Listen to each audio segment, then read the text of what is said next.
All right. What is up? What is up, Gennaro? How are you?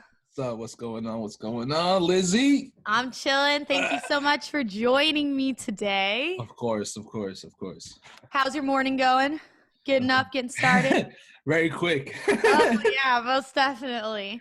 Very Well, quick. for people who are not familiar with you, you go by the name of Bailo, amazing producer, been around for fucking ever, Thanks. multi-genre faceted. No, but like seriously, you're someone I was telling my boyfriend about you yesterday, and I was like, he's just someone who makes music to make music. And Yeah. there's like so few people who do that nowadays. And like you sent me your R&B shit the other day, and I was like, God damn, dude, like what the fuck is going on? Because it's just so refreshing to hear artists just, do their thing. And I've been working on a bunch of pop music lately that's so far from bass music, like That's sick. total 180. But I think that quarantine has like brought about this time where people are starting to be like, damn, we need to make some like cohesive, non-club, non-drop structured music that people are just able to listen to and like vibe to.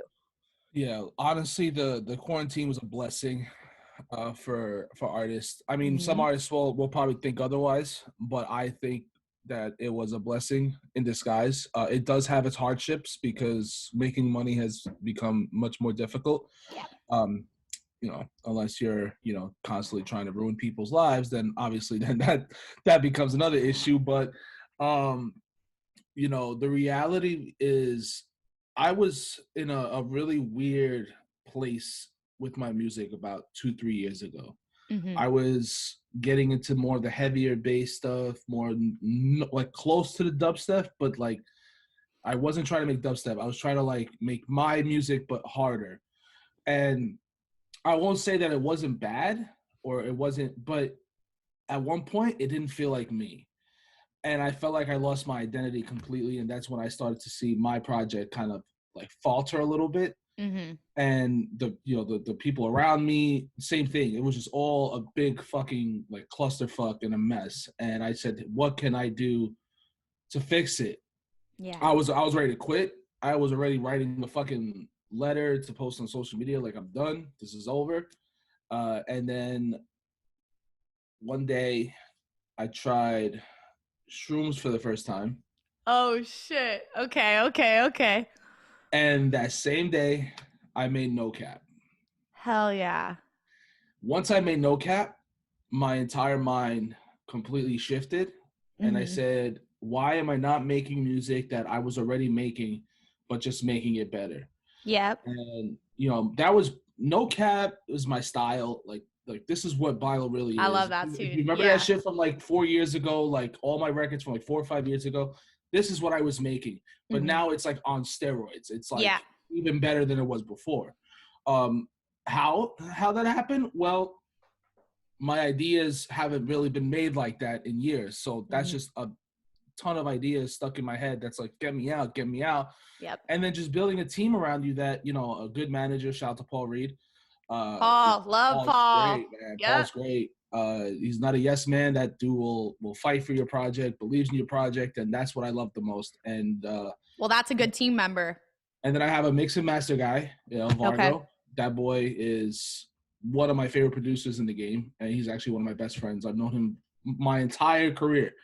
We've Fuck yeah. always been in for each other, and he just knows what I want from my music, and was like, "I'm here for you, bro. Like this is your. We want to bring your vision to light, Yep. and like it's cool to have somebody who knows because like my ears aren't the best, Mm-hmm. but my music creativity, like making records, is where my talent is. Like Yeah. making songs is where my talent is. I might not be the best technical guy in the game because I don't believe in that. I was always a sample guy. I mean, I grew up on A-Rap music. I grew Mm-hmm. up on like guys like that, and for me, sound designing was never my key component. That's not what my main focus is as a musician. My main Yeah. focus is music, creating songs.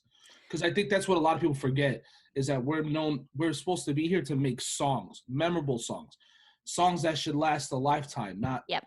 every month, two and months. and I think in like the facet of electronic music, the revisitability and the re-listenability, streamability, whatever you want to call it, is at such a low percentage right now because people just have you get this thing, especially in like that bass music dubstep genre, where it's like, how clean is your mix down? How's the fucking sound design? How's this? How's that? And it's like, it's almost like it's catering to the niche group that's like, damn, that's a fucking dope growl, man. Like that kick's really punching through. And while all that matters, at the end of the day, you're writing music for people to revisit, to listen to over and over and over again. And I feel like pre-pandemic, pre-COVID area, like a lot of people just forgot about that. And it's really hard too, especially as an up and coming artist, like sitting in my shoes, looking at what kind of music labels are signing, and you're really not seeing. Don't even yeah, we'll go into that. But you're not even seeing like bodies of work. You're just seeing sound design, and you're like, wait, I'm pulling out my hair, and I did exactly what you said you did 3 years ago, 4 years ago. I started making shit where I was singing. It really wasn't even bass music. And then I was like, nah, you got to make music to fit to the label, to cater to the label. And then honestly, like 4 months ago, I was like, dude, I'm going to finish up this bass music, but I'm not releasing one tune without my voice in it anymore. I'm not doing, because that's the shit that I love to do. And like putting in the vocal samples and using samples and making these cohesive songs are what the average consumer attaches themselves to and relates to. So it's very interesting, like industry side and producer side versus consumer side when it comes to listenability. I feel like is a completely different kind of lane. I don't know. Yeah, I mean, honestly, like maybe I am a sound designer because one of my key components in making records is I sing all my melodies. So, which is sick. Tell me about that process. Do you like sing into your mic, or do you sing into MIDI? No. I sing to myself because like I don't know keys. I don't know. Like I used to know that when I was in high school. I mean, I was in chorus, and my main focus, like my main music love, was singing. I was a singer first, and then I became a producer. Sick. So I not that I wasn't a good singer, but like I just did not get the same push that I did when I was producing. So I stuck with producing, and but I've always incorporated my singing into my stuff whenever I sing melodies, and I'll just sing it to myself, and then I'll just put it down on the MIDI, drop it down, like whatever melody I heard, and I'll find the key, and as soon as I find the key, I'll comfortably be able to play it out. So that's kind of how I make most of my records. And then like even like sampling, like if I find a nice little loop that's nice, I'll take that loop, chop the shit up out of it, and then, or just like in a break, like just have a loop playing out and then just start adding stuff on top of it and start making a nice little orchestra feel. But sampling is definitely my key component in everything, but it's how you do it, like there's an art to it. And I think that's the problem. Everybody's starting to dictate that sound design is the only way that you become a producer. And my goal in life is to prove to everybody that you can make music however the fuck you want. It's still music at the end of the day. Sampling is just as like much of a craftsmanship in music as is sound designing. So that's where my head is at. And then the singing, to be honest with you, was 16 years in the making, because I haven't been in the studio in 16 years in a booth. So I've always been the guy outside the booth watching the dudes. And then one day I was just sitting there in the booth. I was like, you know what? Ricky Remedy, shout out to that boy. That's my best friend, like blood brother. Yes, so talented. I don't write one song where I don't use something from his fucking sample packs. I'm gonna be straight up with you. Because Ricky is one of the few. I'm not saying that nobody believes in me, but genuinely is somebody who's close to me that actually believes in what I do, and has been one of my more like confidence boosters guys in the scene. Because there'll be times where I don't feel that valuable, or that like people are just like zooming right past me. Like they see me with a sign that's like, yo, I got dope shit, but they just keep going. And it's like, damn. But Ricky stopped. And I'll even say the story about how me and Ricky met. Yeah, no, please do it. So I used to live in New York before I lived in Houston. Where'd you live in New York? I was in Queens. Sweet. All right. So I was living out there, and 6 years ago I was working at a deli, and I was making sandwiches. Yeah. So one day Ricky was at a stop in JFK. He was like, he had like an 8-hour layover or a 10-hour layover. So he went on Facebook. He was like, yo, I need something to do for like 8 hours. So I was like, pull up. I'll make a sandwich. We had never met before that. I was like, just pull up. I'll make you a sandwich. We'll chill. So he came through. I made him a sandwich, and we spoke. And ever since then, We've been like best friends. Damn, that's Um, fire. so yeah, so like Ricky, I had explained to him that I was, wanting to do my singing stuff, and I don't know what style yet because it's been 16 years since I've ever heard my voice really like fully sing. So I don't Yep. know what I want to do. And Ricky was like, "I'll send you a pack." So he sent me a pack of beats, and I took one of them, and then I recorded. And after that night, I was like, "It's time to record more because this is good." All the But shit you sent me, the R&B shit, next level. I was like, dude, like this is like 94.1 hip hop R&B yeah, radio it's play. cool. It's Yeah. cool because like I have this like little Italian swagger in my voice. Because like if you put my voice in like an Italian music, it fits perfectly. Mm-hmm. But when I put my voice in like R&B beats, it doesn't sound like it's supposed to be there. But it Mm-hmm. works anyway. It's It cool. does. And yeah, just like this quarantine has allowed me to be like, yo, you don't have to do bass music. Like you don't have to fall in line with what you think is popping or what EDM people want. Yep. You need to just make you. Make you. Getter did it for everybody. Getter literally went and did it for everybody. He made what he wanted to make. And he what he went through was for us. He did Yep. that so that we can do that and not feel the same consequences that he felt. He was the sacrifice, but he also didn't even consider it a sacrifice. I looked at it like that because of how much criticism he received for it. But I think he did it for a good reason and for a good cause. And it was for artists like us to say, yo, we have more talents than just bass music. There's so much more to Absolutely. music than bass music. There's so much more. Trap music doesn't have to incorporate bass music. No. Trap can still be trap and be nice and fun and Mm-hmm. bouncy. And, and that's when everything kind of just shifted. No Cap came through. And when No Cap came through, another hit came through. Another hit came through, another hit. And now we're talking like 30 hits that I'm sitting on right now, just chilling. Yes. Yes.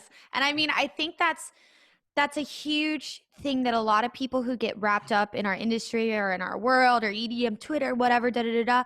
It's like the world is so much bigger in music than just bass music And and that's why just I put on trap my music. tweet. Yeah. That's why I put in my tweet. I was like, "Hey guys, just so you know, there's more to life than Twitter. Just so Oh y'all my remember that." God. And there's everything more to life than Twitter. Like this right here, this is not reality. The phone is not your reality. Like step away from your phone and go I hate my live phone. your life because we only get one, dude. And the universe was here before us. It's going to be here way fucking after us. And we only get our time here. So like all that fucking, if you feel like hatred and you got to let it out on Twitter, you got to do something, you got to do whatever, dude, go fucking take a class, get a certification, go learn how to make some music, go fucking run your ass off at the gym, like do some shit. There's people on Twitter that are so focused on taking others down. Ugh.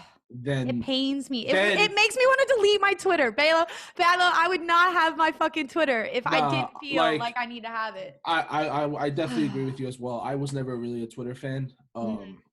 It was something that I had to grow into because we needed it. Yeah. But if it was up to me, I wouldn't have a Twitter. I'd barely have an Instagram, but I Yeah. mean, Instagram is okay because I have a lot of close friends on there that really, because not everybody I know uses Twitter. So it's like, Yep. Twitter is like a It's a specific very group. small facet actually of people who do use Twitter. You just see the same usernames on there all the time because it's like that's the group that uses it.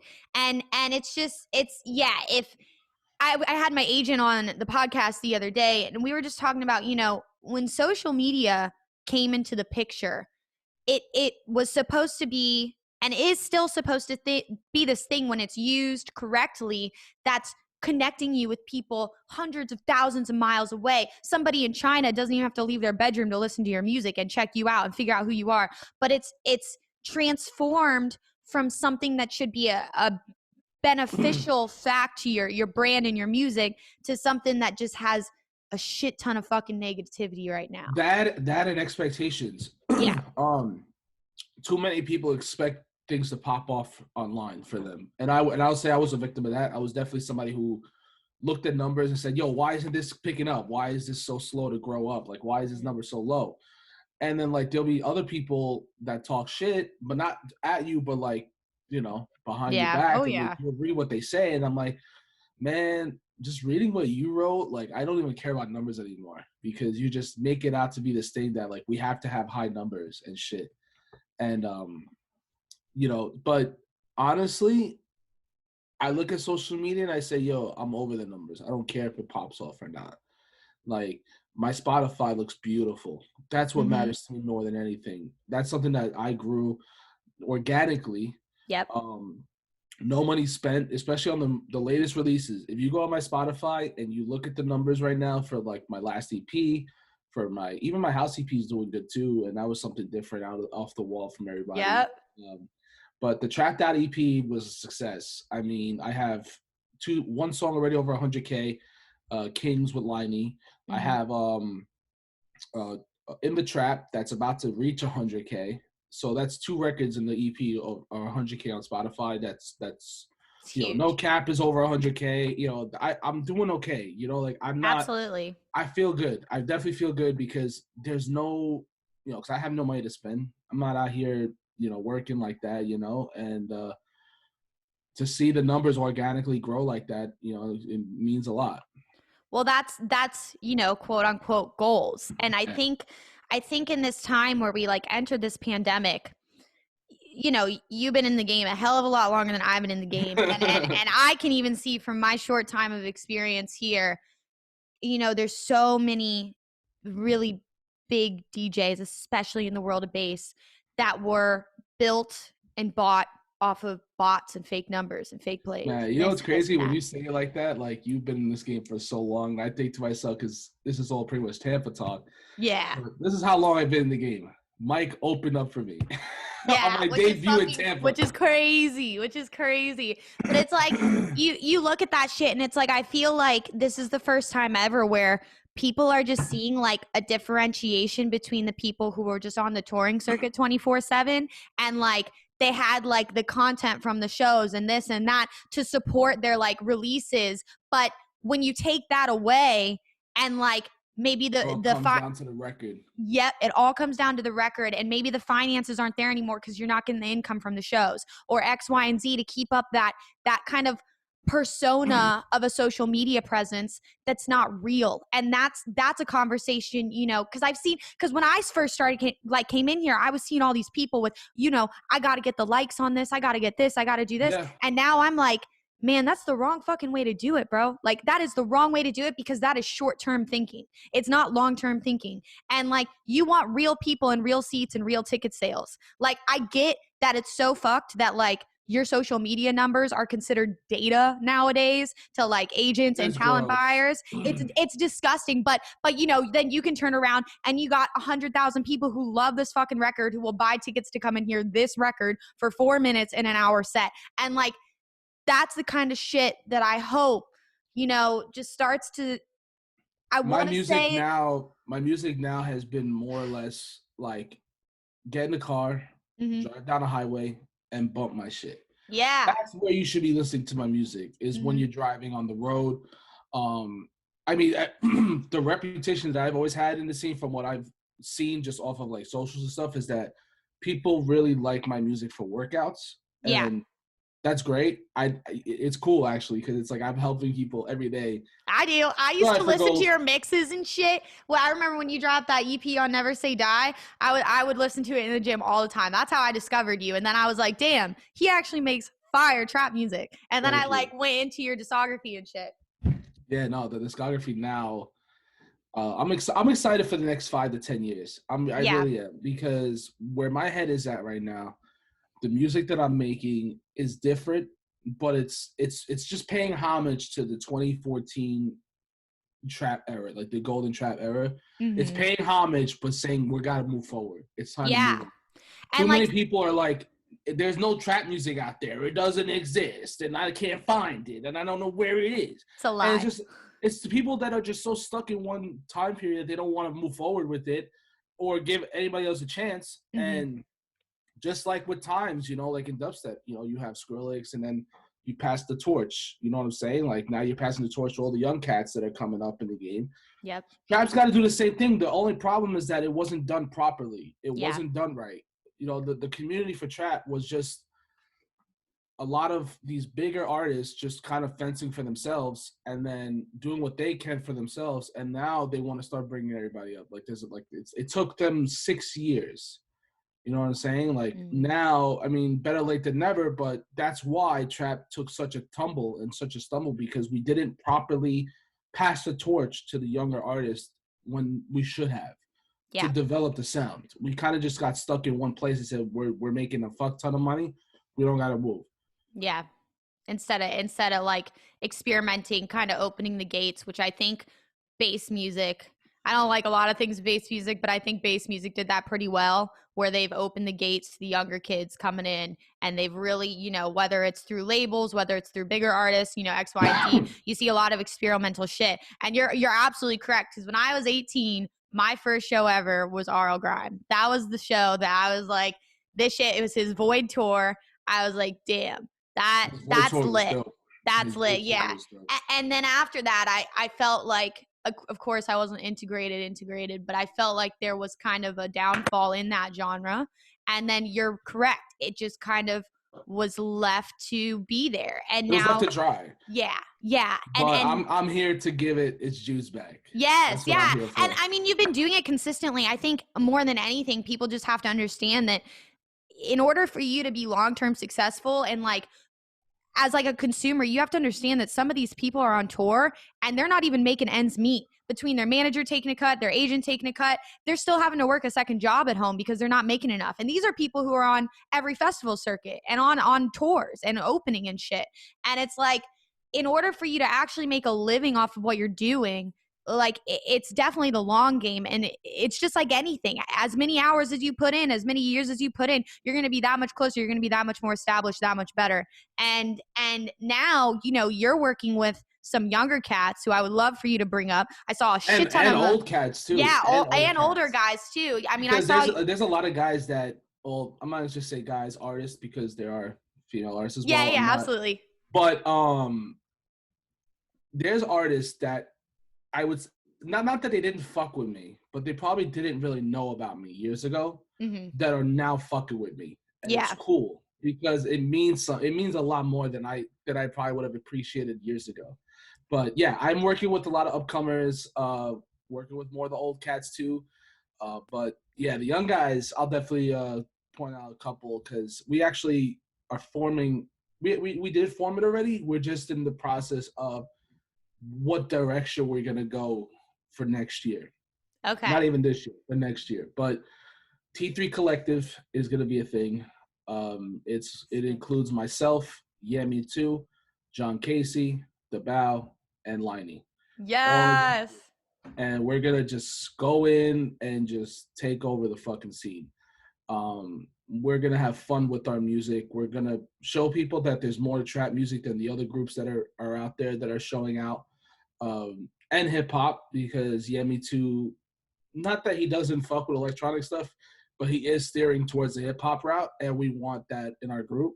So yeah, it's a nice combo of the past, the present, and the future. Love all of those artists. Trying to get Liney on an EXO radio mix. We've been talking. I can make that happen. So yeah, so no, I fuck with him so much. I fuck with John Casey too. I mean, those two guys I like listen to their shit on the regular, and I'm like, damn, this is fucking it. They're really good. And it's like you look at it too, and I think a lot of artists seclude themselves, and they put themselves in this like little like bowl, and they're like, oh, I can't leave the bowl because then people aren't gonna fuck with me. Exactly what you said, kind of get her sacrificed for us to show us as artists that like it is possible. But it's like it still even scares me, and it's like I think about like you, I think about a Craze, I think about Nitty Gritty, I think about a few other people who really are just, it's on that like hashtag fuck genre shit, where you guys just put out music that you love. And I think we're going to start to see more and more artists starting to do that, especially if we stay in a fucking quarantine.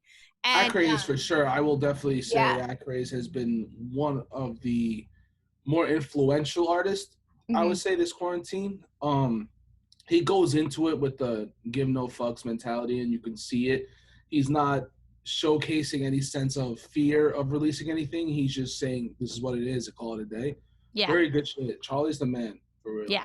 Yeah. He's just one of those people who I think comparable it's like you. It's hard not to like Charlie. It really is. It is hard not to like Charlie. He's a great guy. His team is great. I love his manager. Alex is great. Alex, Alex pulls a lot of pranks too with Charlie. Like he had text. He goes, "Yo, text at Craze happy birthday," and I texted him happy birthday. He's like, "It's not my birthday, bro." And I'm like, "Oh my god." I feel like they're like best. They're a great team. I feel like we all. You know what's crazy? Our teams are like we're all connected somehow. You know, because I have now, because of Paul, and he's in Florida. Because of my I guess my loyalship to Florida as well, like over the years of touring and constantly playing at the same spots and knowing the same people, I have such a close tie with people in Florida, and especially like Alex and his team. I was about to say Alex you got Rated too, R, you got Vargo, you got Vargo's obviously my right hand man. That's my boy. You got Act Craze. Like these are people that I've been fucking with for years. You know? And I mean, you're close to Mike too. You're close to Blunts too. I mean, everyone in Florida kind of like you. Everyone in Florida fucks with you. Every time you come out, people are like, "Damn!" And also like Vulcan, Sam. I remember he came to me a long time ago, and he was like, "Dude," he's like, "Bailo's the first big artist that's like ever put me on, and I will like forever be indebted." He had that one remix. The Flip, the Grizztronics remix. Yes, I played that at home base. Mm-hmm. Crowd loved it. He cried. Yeah. I'm just like, crowd loved it. Crowd loved it, and you gotta like artists don't really understand the bigger artists. I mean, some of them do, and some of them don't.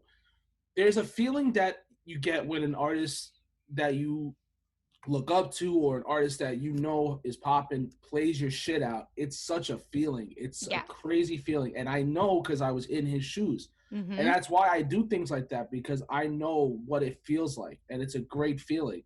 And Sam's been really, really working hard. He has been. He had a Subsidia release today, but yeah, it's just very comparable to, when I opened for you. You pulled me and Burns on stage. Burns was like, "Damn, this is fucking lit." The back to back, yeah. He looks up to you a shit ton. And I think the sad part is we've all been in the shoes. Like I had Yultron play out a track of mine at EDC Orlando, November back. And I was like, holy, like my heart sank because I was like, this is unreal. And the sad part is that, you remember that feeling and I remember that feeling, and you would like to think most huge artists have had that feeling at one time. So it's like, why wouldn't you want to do that for someone else? Like why do you get to a level and then you all of a sudden think you're like too good to do something, or it's not the right look, or like, nah, man, I don't fuck with you because you're not at my level. I don't understand how a mental capacity gets to that point where you somewhat self-decide that you're now better than everyone else. It just gets to your head. You know, there's certain people that just let it get to their head, and like I've never been that type. I've always set goals for myself, for my personality going into everything, and it's I don't ever want to change who I am as a person with whatever I do. And I've made sure of that, and I've kept that clear for 6 years now. And I have not changed. If anybody who'd known me 5 years ago, I'm still the same now. Nothing's fucking changed. Maybe my communication hasn't been as concrete, but like there's always going to be love there. Absolutely. And that's why I try to tell people, like, hey, if I don't hit you up, if I don't reach out, it's not a personal vendetta on you.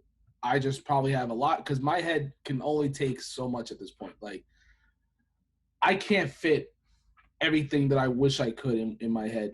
No. Because it's between getting high and dealing with this shit. Yeah. My brain can only take a certain amount. And, like, especially when I'm working on music, don't even bother hitting me up, because it does not work out. Well, I think there's something that comes with that my little pronunciation. I think that comes with the difference in kind of establishing where your like head is all the time, and I think people get wrapped up when they start to get this momentum behind them as an artist, or whatever, with their team, and they feel like they just don't have enough hours in the day, and then they're like, oh, I can't sleep, I can't do this, I got to keep writing, I got to respond to every single person who comments, and I got to do X, Y, and Z. And there has to be a difference between like you being yourself as a human and taking personal time for yourself, and you being an artist and you working on music and you doing the social media shit. Because if you just do that endlessly and you don't allow yourself to give, a mental break, then you're going to burn out. It's just like anything. I don't even know what a mental break is yet. I'm still trying to figure that out, because when I tell myself I'm not going to get on social media, I get on social media. It's such a struggle. Our generation is addicted to the phone. I really am trying my hardest to to give myself a lot I'm of in that time. same boat. But My it boy, also, it's yeah. hard because like I have a release coming out Friday. I have 2 live streams this month that I haven't announced yet that are gonna blow everybody away. Yay! And it's February is a great month. I'm not gonna sit here and complain about February.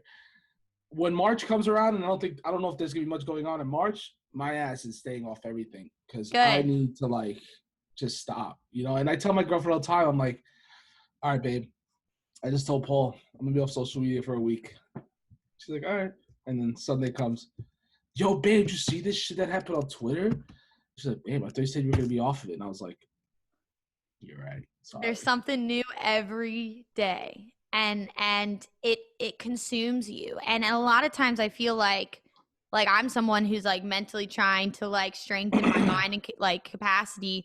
Like that shit can ruin your days sometimes, you know, if you see the wrong shit, if you see someone talking shit. Yeah, you just start to get Yeah. that vibe that it brings. It wants you. They write these things because they want you to react. They want you to Absolutely. get this feeling of what kind of human being are you if you read this. If you read this, are you going to react in a humanly way or an inhumane way?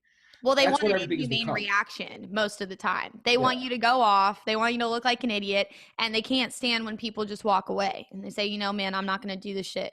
I'm always like, yo, if you got a problem with me, here's my number. You call me, we'll FaceTime, we'll have a human discussion. It's an East Coast mentality. It's yeah. an East Coast mentality. Really? Yeah. Yeah, for sure. But, I always say that. So this month, you got 2 live streams coming up. You excited? I know you probably can't share, but if they're big, I know they're pretty big. They're big. Oh, They're big. that's good. One of them is, I'm not gonna say what it is, but I will say the whole origin. They are people that I've been chasing since I changed to this trap realm. Oh, shit. I've been all right. And if there's one thing I want to teach artists, you know, shoot your shot. You know what I'm saying? Like, if you are on social media and you see there's people that you look up to or that you fuck with or that you think they should be fucking with you, just type to them. Always write some shit to them, like on their posts. Like, write some shit. I mean, you never know. There might be people who fuck with you reading your comment and will like it and start gaining attraction and attention to then be like, oh, who's this? Yep. But and yeah. That stream in particular is a group of people that I've been chasing for over a year, and they finally hit me up and was like, it's time. And I was like, cool. And then another stream was actually a surprise for me. I mean, I could talk about it here because I've already kind of did the videos and whatnot, but so I got followed by A-Trak. And I said, it was random. I was like, cool. That's sick. That is sick. He's a Don. He's a fucking G. But then I got a DM request from him. I said, okay. Okay. Yeah. And he hits me up. He's like, hey, wanted to invite you to be the B battle for the Goldie Awards. And I said, sick. I'm down. So I will be on the Goldie Awards. Yeah. That is huge. You know that's a big deal, right? You know that's like a huge fucking deal, right? That's why I said I got 2 big streams this month. That's so exciting. Yeah. Damn. A-Trak's like one of my favorites. Trap music is back on the map, baby. Absolutely. Trap music is back on the map, and I showcased that for the Goldie Awards for sure. So yes, I'm excited. Oh, good. And I think with like, you know, you're a humble ass guy and you have stayed like, you know, what you said, you know, I'm the same as, you know, 6 years ago, but I got a lot more people in my inbox. So if my communication isn't the best, it's not the best, you know, but that's what's going to take you so far is like having that same mindset and the head on your shoulders. And I know Paul kind of well too. And like, he won't let you get out of line. Like, I think there's an important relationship there. The cool thing with Paul, and I say this with, you know, like, you got to find a manager that just respects you, respects you as a human being, and you have to be able to respect them back. And the thing with me and Paul is a genuine soul in the scene. He really is. You know, if he believes in you, if he fucks with you as a human, I mean, just to just talk about the story with Paul, I had reached out to Paul a while ago, like way before quarantine. I'm talking maybe 2019. I said, hey, man, Just wanted to send you my project if you were ever interested. But I guess we had our discussions and he didn't really feel like where my head was at was in the right place for him. Mm-hmm. And then I had a whole management change. I went and I said, yo, I need to move forward in a totally different direction. It was not working out for me at all. I was pissed. It was pissing me off. Mm-hmm. And I came with Paul again and I said, yo, this is where my head is at right now. We discussed it. And right after that, he said, you already sound way different than the last time we spoke. And then I sent him the music and he goes, okay, I was not expecting this. You're in a complete different headspace now. So it's just, you know, he didn't want to get put into something that wasn't feeling it for him in a sense of, can I fuck with this dude? Can I actually be boys with him? You know, like, can we actually have a nice relationship ongoing after, even if this doesn't work out? Is this something that we can both be like, hey, this didn't work out, it's all good, you know, whatever. Paul is a guy that I know that even if it doesn't work out, which as of right now it's working out, I would still be boys with him. You know, for sure. And you know, he took what was a shitty situation from me and has helped it become a promising one. I'm not gonna say successful one, it's still promising because I'm still not where I want to be at yet. And you know, I've tackled the one thing that I think was hurting the most was that, hey, I want to have the best music in the game. Didn't feel like I had it at the time. I feel like I have it now. I'll put my playlist up against anybody else's.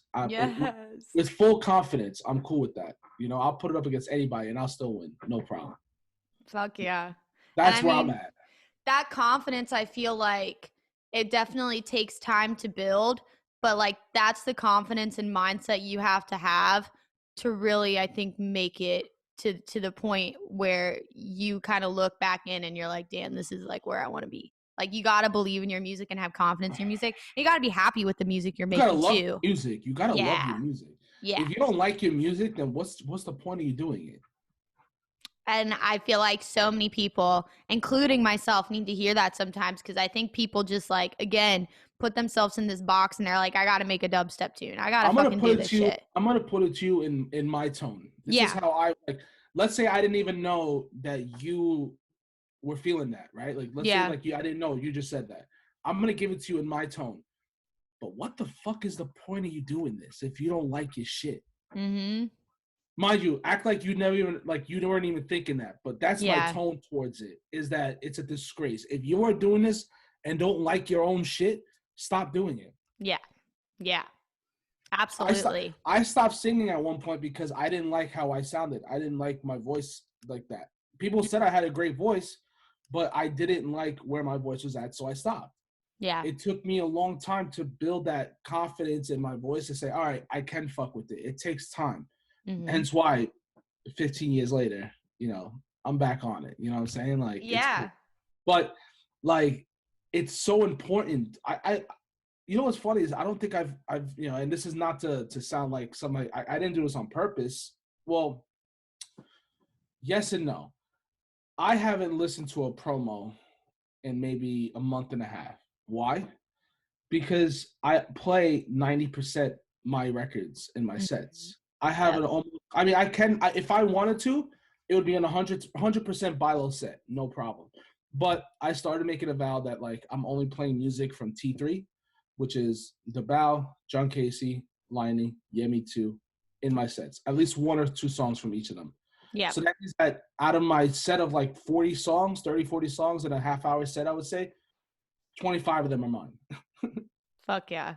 Yeah, and I mean, that's the way it should be, in my opinion. Like, it should be a showcase of, like, your work. And I get that people have to build to that point. Like, obviously, you're not going to fucking snap your fingers. It took me 6 years to say I could comfortably do a full hour set. I could do a full hour set of my shit. Yeah, and be completely happy with it. It took a while. It took a long time. But, you know, I hope that this is what the quarantine was supposed to make you do. It was supposed to make you become an artist, which means you can't depend on others' records to build you. Now you have to build yourself with your own records. So some people did it. Some people said, well, I'm not really there mentally wise to make music. And I'm like, I feel bad for you. I'm sorry. You know, like I get that. That's cool. You know, but I feel like there was just this huge split of the scene. Huge split. Huge split of the scene of where you could make music during all this and you'll get shamed for it here and there. And then you could say, well, I haven't been there to make music, so feel bad for me and like be upset for me. And it's like, look, you got to be able to understand something. You're a musician. And when I signed up for this, when I said, because I quit my job 6 years ago, I used to work at the airport too. I quit that job the minute I booked my first show. I took my idea, said, I'm out, never coming back. I'm good. I told myself I'm never going back to working a day job ever again. Because I signed up for this. I'm not gonna say I wasted, but I'm almost 30. Mm-hmm. You know, I put in 7 years into the scene. What am I gonna put on my resume to go look for a job right now? From 2013 to 2020, or 2020, I mean 2020, I was a touring DJ. You guys are looking for a worker there? No, I'm sorry. We have somebody who has experience who's been working like every year, you know. Yep. Look, this is what I signed up for. I signed up to do this. Yeah. And a pandemic came through. So what does that mean? We have to all stop? No, you have to adapt. Learn how to fucking play shows safely. Learn how to fucking just do the shit right. If a state gives you legal laws, then it's legal.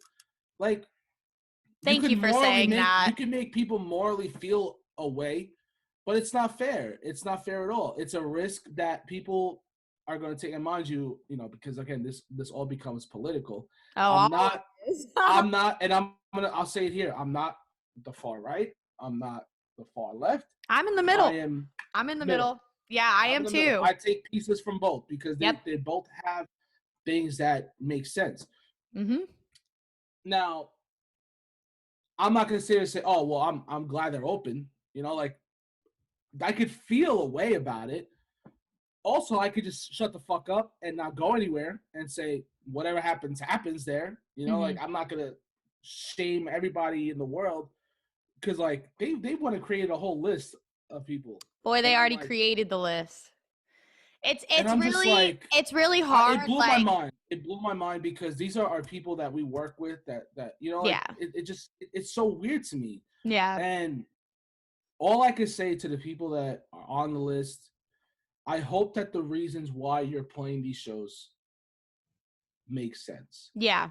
My only reason why I would take the show right now, because mind you, I don't mind taking the show right now. Mm-hmm. My reason is to pay my bills, because the people who are shaming me for taking it are not also going to hand me my rent money or hand me my well, that's what I'm saying. Like, let me talk on that real quick. Cause you know, obviously I live in Florida. I'm a resident. I'm a very targeted resident at the current point in time. And it's like definitely a hard situation to talk about, but it's even harder, like talking to people who are here on like artist visas and like they literally don't have another way to make money and they're not taking illegal shows. They're taking legal shows where I know in a lot of states that are closed are having illegal parties and they are having illegal raves where masks aren't even being enforced or mandated or X, Y, and Z. And like, I'll just touch on it because it's not a huge like topic of our conversation.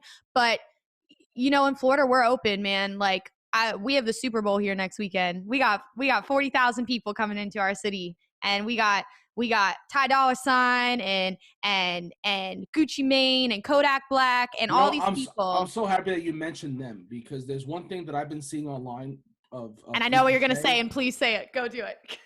If you take a show during a pandemic, you are racist. What does that mean? Yeah. Like, I'm sorry. That doesn't make any sense to me. I get that the virus kills Black people more. You know, I know that for a fact, but yeah, it's a proven fact. I'm seeing, you know, Black people also take shows. I'm seeing them also play at at as well as bars in EDM Houston. DJs that In are people Houston, color. rappers are pulling up in Houston every week. There's rappers coming through, going to the clubs every week and packing them shits out, performing. Yep. So are they also racist as well?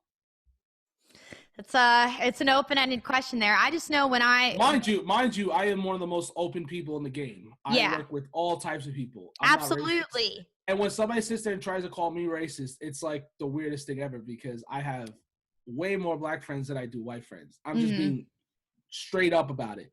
Yeah. I'm with the brothers more than anything. You know what I'm saying? Yeah. I'm with the homies. That's just my life. It's always been my life. Mm-hmm. And it's just funny to hear it in that sense because I'm like, I literally had an EDM artist who was black hit me up saying, "Dog, I'm with you, bro. I know where, you know what I'm saying? Like, it's just." And I think the shitty thing is that people are like scared to stand up for the other side right now, and I think therefore, like these conversations aren't being had, and it's just like it's gonna be interesting to see what happens because no matter what happens, at one point in time, there is going to be a 50-50 split of states having shows and DJs playing shows, and the DJ pool of artists taking shows are going to become bigger and bigger. It's not going backwards. Like, I hate to tell not whoever. at all. Not at all. I mean, and look, like, I'm, and another thing I've been seeing too is artists saying, well,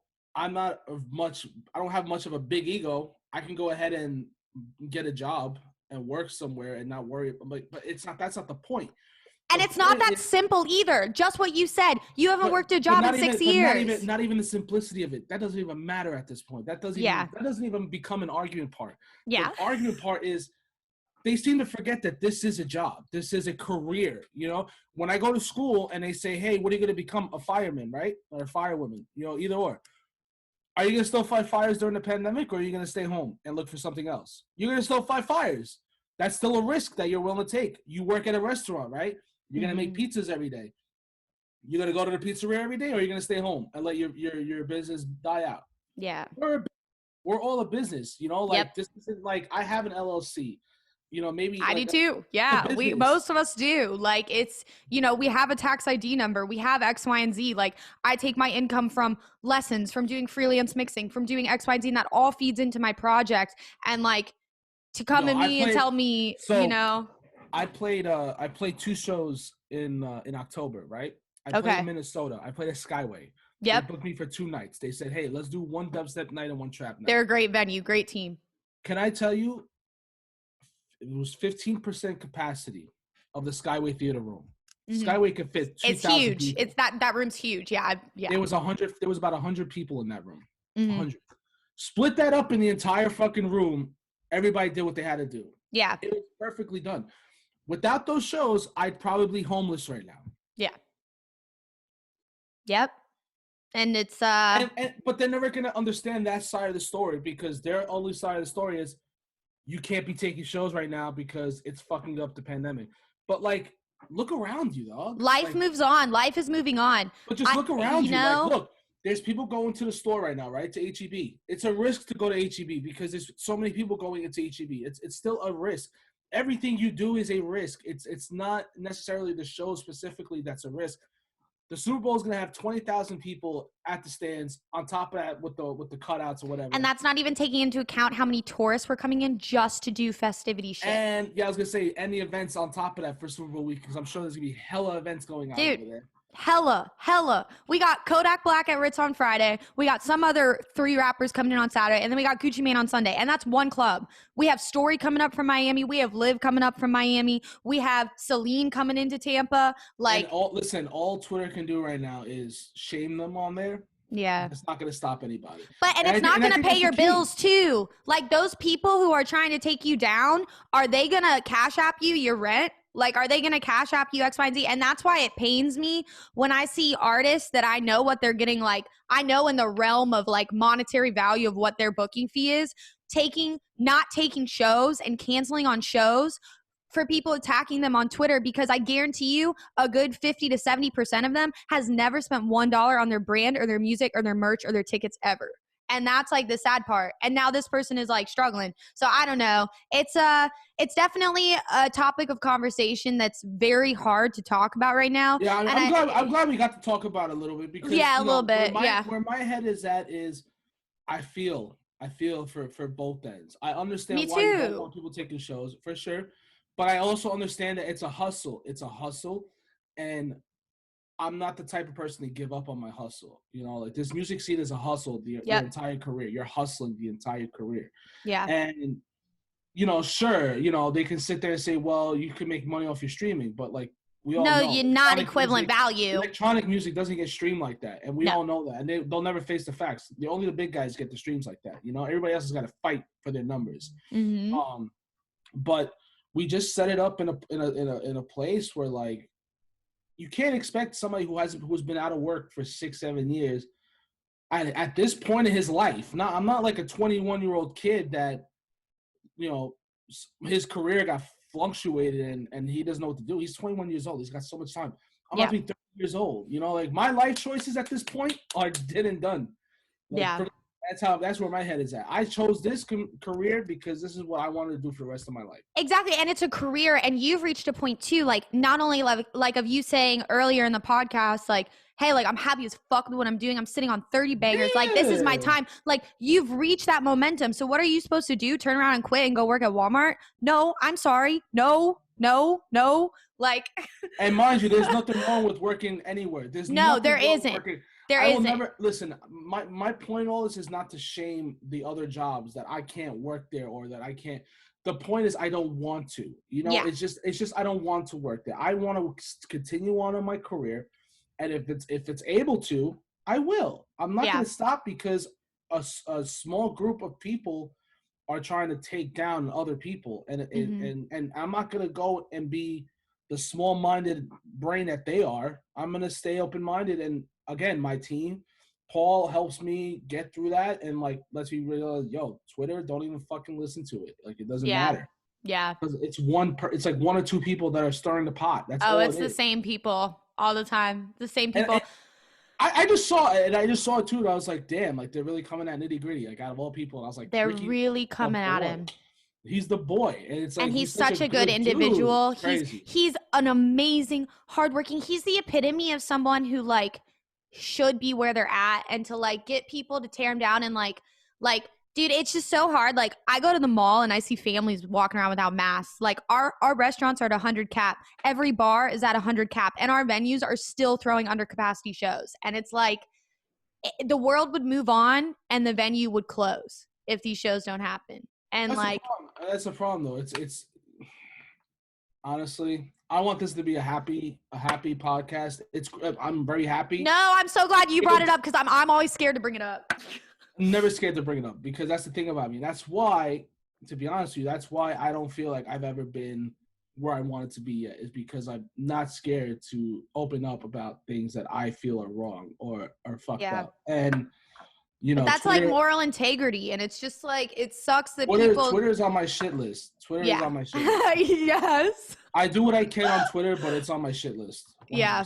It's just there as another, you know, facet of connection with people who might not know you exist. Like that's it. But you, thank you so much for coming on today, man. I'm so excited for all of this new music you're about to be dropping. You said you got a new track on Friday? Yeah, I got Game Over with the Bailo and Jock Casey coming out on Friday. Yo, what? Holy shit.